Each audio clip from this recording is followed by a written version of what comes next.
nos han dejado en estos tiempos tan difíciles. Siempre permanecerán.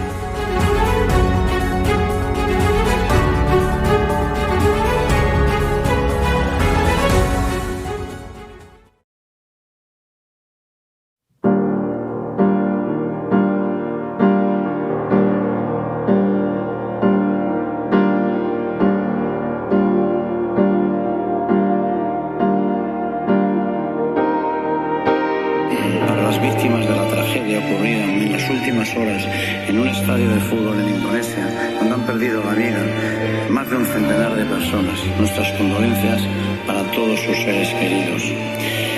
Todos ellos están en nuestro recuerdo, como lo están también todos los madridistas que nos han dejado en estos tiempos tan difíciles. Siempre permanecerán en nuestra memoria y os pido por todos ellos un minuto de silencio.